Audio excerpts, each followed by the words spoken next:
दोस्तों, इंसान चाहे जितना भी आधुनिक क्यों ना हो जाए, लेकिन उसकी जड़ें हमेशा उसकी परंपरा और पूर्वजों से ही जुड़ी रहती है।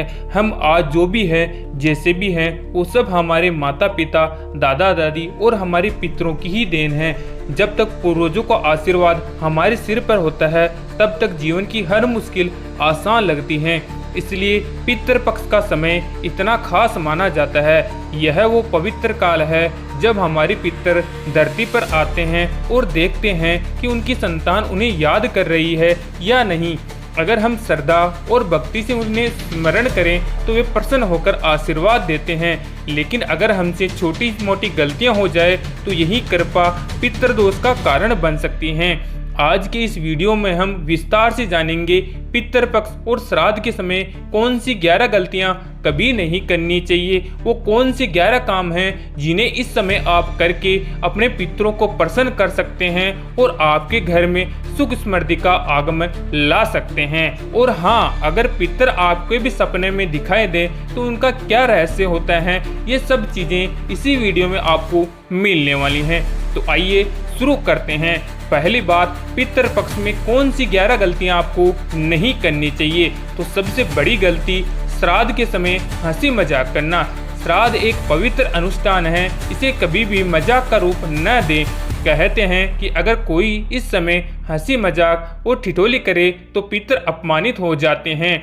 एक गांव में एक परिवार श्राद्ध कर रहा था, लेकिन बच्चे मजाक कर रहे थे।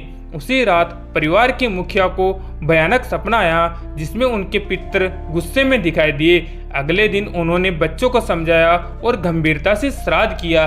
वो तो थे दोस्तों उनकी कहानी, लेकिन हम भी जब श्राद्ध करते हैं तो पूर्ण भक्ति भाव से आपको करना चाहिए। नंबर 2, मांस मदिरा का सेवन करना। शास्त्रों में साफ लिखा है कि पितृ पक्ष में सात्विक आहार रखना चाहिए। अगर इस समय शराब, मांसाहार या तामसिक भोजन किया जाए तो पितृ इसमें रुष्ट हो सकते हैं और आपको अपराध मिल सकता है। नंबर 3, श्राद्ध के दिन झगड़ा करना।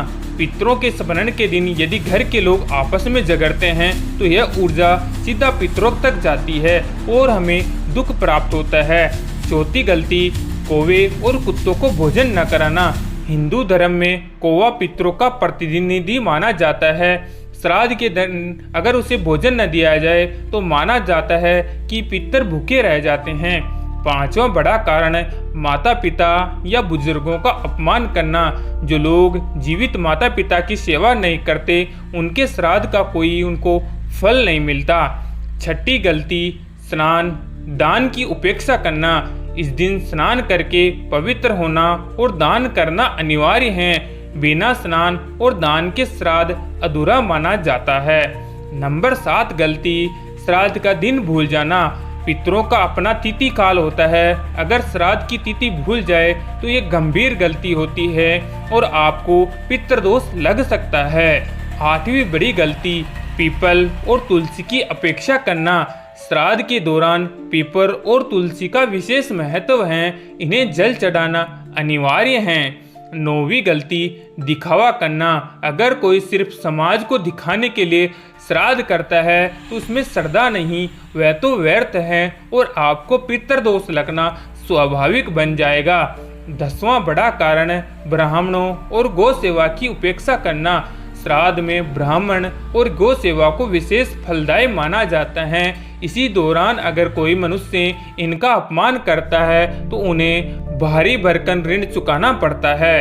अनुष्ठान करते समय अगर गुस्सा और अधीरता आप दिखाते हैं तो यह आपकी 11वीं बड़ी गलती होगी। श्राद्ध धैर्य और श्रद्धा से किया जाना चाहिए। इन 11 गलतियों से हर इंसान को बचना जरूरी है, क्योंकि यही गलतियां आपके पितृदोष का कारण बन सकती हैं। अभी आपको मैं अगले पार्ट में ये बता रहा हूँ कि कौन से काम श्राद्ध के दौरान आपको करने चाहिए। इससे आपका धन धान्य और घर में सुख समृद्धि हमेशा बनी रहेगी। सबसे पहला काम, गाय को रोटी और हरा चारा खिलाना। गौ सेवा पितृ सेवा के बराबर मानी गई है। अगर आप पितृ सेवा के दौरान कोई गलती भी कर देते हैं तो गौ सेवा आपका उसकी भरपाई कर देगा। उसके बाद में नंबर 2 है पीपल के नीचे दीपक जलाना। पीपल में देव और पितरों का वास होता है, इससे आपको बहुत फायदा मिलने वाला है। नंबर 3 कौवे और कुत्ते को भोजन कराना, ये सिद्रा पितरों तक पहुंचता है। नंबर 4 गरीबों और अनाथ बच्चों को भोजन कराना, इससे आपके पितर खुश होंगे और उनकी आत्मा को तृप्ति मिलेगी, इससे आपका वास्तु दोष भी कट जाएगा। नंबर 5 तुलसी को जल चढ़ाना, यह वातावरण को शुद्ध करता है और आपके घर की नकारात्मक ऊर्जा को अवशोषित कर लेता है, जिससे आपके बिगड़े हुए काम बनने शुरू हो जाते हैं। नंबर 6 गंगा जल छिड़कना, घर को शुद्ध करने और पितरों की शांति के लिए घर में गंगा जल का छिड़काव अवश्य करना चाहिए। इससे क्या होता है कि जब आपके घर में कोई भी नकारात्मक शक्तियां हैं, वो आपका घर छोड़कर चली जाएगी और आपका कोई भी सदस्य परिवारगण इन बीमारियों से दूर हो जाएगा।